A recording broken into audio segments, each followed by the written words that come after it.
قیصاري په مزار کې دوستمه در سره حساب لرم او حساب در څخه اخلمه.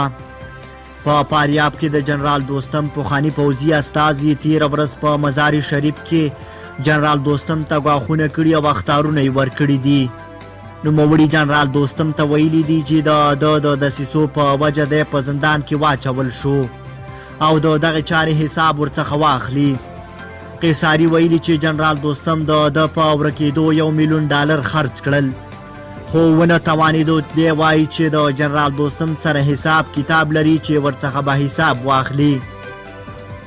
نظام الدین قیصاري دوستم ته خبرداری ورکړی دی چې دوستم د ترک تبارانو ترمنځ ځای له لاسه ورکړی دی او دی به یې ځای ناستی شي.